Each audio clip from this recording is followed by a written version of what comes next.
Hi. So இந்த வீடியோவில் நான் ரிப்போர்ட்ஸ் எப்படி பார்க்கலான்னு சொல்கிறேன். ரிப்போர்ட்ஸ் டேப்புக்குள்ளே போனீங்கன்னா இங்கே மேலே டாப்பில் வந்து இருக்கிற எல்லா ப்ராடக்ட்ஸோட ரிப்போர்ட்ஸும் பார்க்கலாம் நம்ம. ஸோ இப்போ நான் வந்து சர்வீஸ் இல்லாட்டி சேலுக்குள்ளே போயிட்டு லாஸ்ட் மந்தில் என்ன சேலாக இருக்குது அப்படின்னு சொல்லி நான் கிளிக் பண்ணி பார்த்ததும் அந்த மாதத்தில் நடந்த சேலோட ரிப்போர்ட்டு காமிச்சிரும்.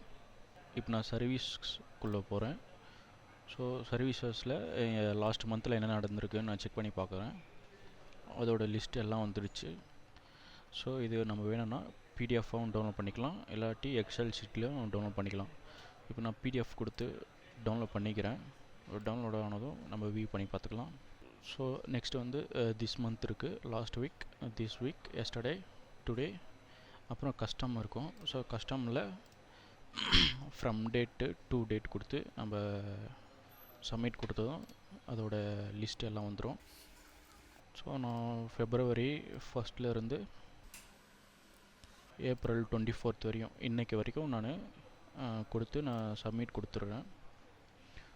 ஸோ அது வரைக்கும் நடந்த சேலோட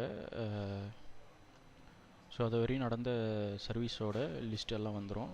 நம்ம செக் பண்ணி பார்த்துக்கலாம்.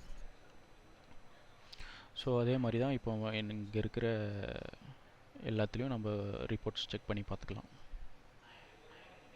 Okay, thank you.